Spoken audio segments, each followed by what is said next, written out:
Yo guys, welcome back to another video. In this video, we're going to be giving our first impressions of the new update that just landed last night. We'll be going over all the things that you could have missed, and yeah, let's just get into it. So first of all, we're going to be looking at the Timeline Battle store. They have made completely revamped it. I like how you can pick whatever biometric you want to pick. However, it's only limited to 3 times 50, so that's only 150 biometrics from Timeline Battle. I used to farm biometrics from here, so that's a bit of a bummer. However, you can now get a tier 3 materials from here and also tier 4 materials from the advanced glory token store. On top of that, you also have the power of Demiurge and the gold stone to be farmed from the glory tokens, so that gives you an incentive to actually try and get the glory tokens. Yeah, next up we have Story Mode Ultimate. They made a revamp and it's a lot easier and it should be a lot faster to clear on repeat, so you can farm Ultimate a lot easier now. So they've made the change to, instead of having 100% only elemental damage, it's like 40% elemental damage. You can see the graph right here. Following that, you have this new speed up thing that you can use in Timeline Battle and Otherworld Battle. It speeds up your battle to like 1.3 times the speed. I think it's pretty useful for people who play the game on autoplay a lot and they want to save some time. I think this is going to be crucial for a lot of people. And yeah, you can see I did end up winning like all 10 of my Timeline battles on autoplay with the thing on. Maybe you can use it to your advantage in some scenarios. So yeah, that's that. And then also in Otherworld Battle, you can use this to speed up your battles. So in my opinion, I think this is a very good change. So yeah, with this update, we also got 3 new transcendent potential characters: Agent 13, Daisy Johnson, and Mockingbird. You can awaken them, and yeah.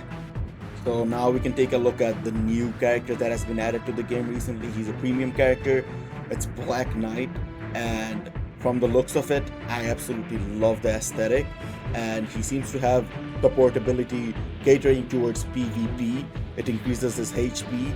I mean, it increases everyone's HP and also ignores reflect damage.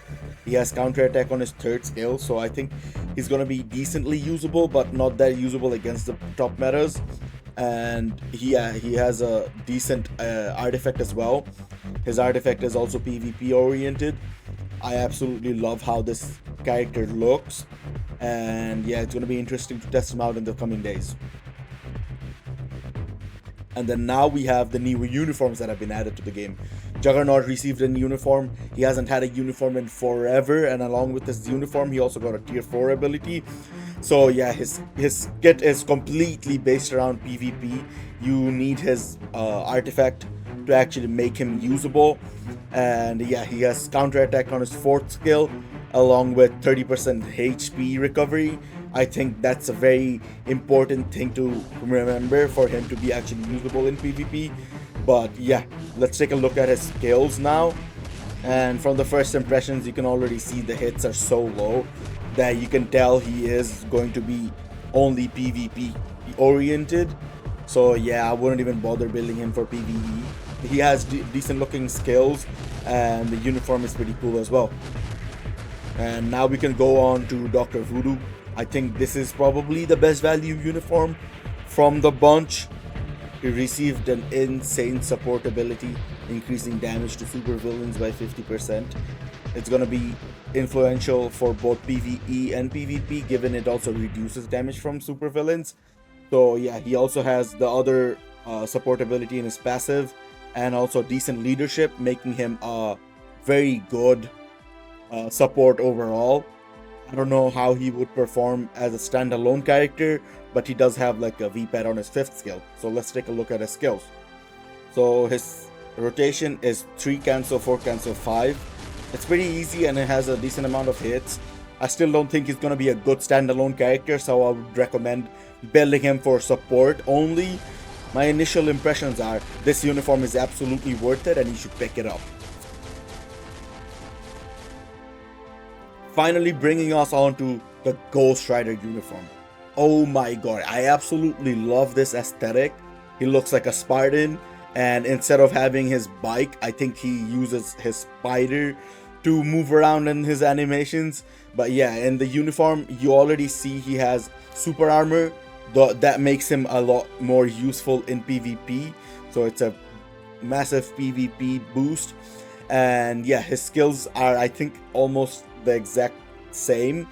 And his main skill is still his 4th skill from the looks of it. He still has his counter attack here, along with all the damage improvements and penetration. And yeah, let's test out his skills and see what his rotation looks like right now. So his suggested rotation is the exact same as before.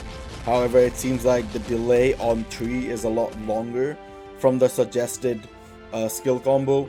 I feel like this is gonna hinder his scores and like hinder his playing, like the fun to play him. However, the hits are also pretty decent. I think it's a little lower than the seasonal uniform, and on top of that, the VPAT from his seasonal uniform has also been removed. So yeah, there's a bit like a few downsides to this new uniform, but I do feel like his PvP usability is gonna be like improved massively. But I am going to be reviewing him in my next video, so stay tuned for that. I'll be testing him out in PvP and PvE.